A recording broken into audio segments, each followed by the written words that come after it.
When something is important enough, you do it, even if the odds are not in your favor.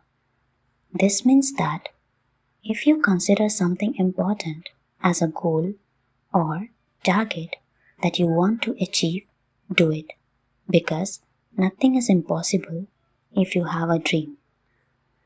Even the biggest of problem or people who are not in your favor to support you can't stop you to achieve your goal. Just like a spider who never gives up in making the web, it keeps on trying until it reaches or finishes its target. Take your goal as a challenge. For those people who have demotivated you, show them that you are strong enough. Our life is same as the spider.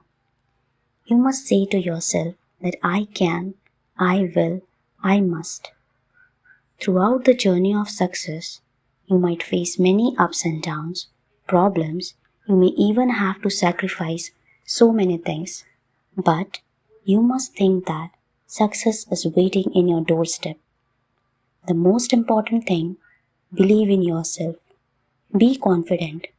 Have patience. Focus in your goal. And work hard. This will help you to achieve your goal, no matter whatever might be the situation. Learn from your mistakes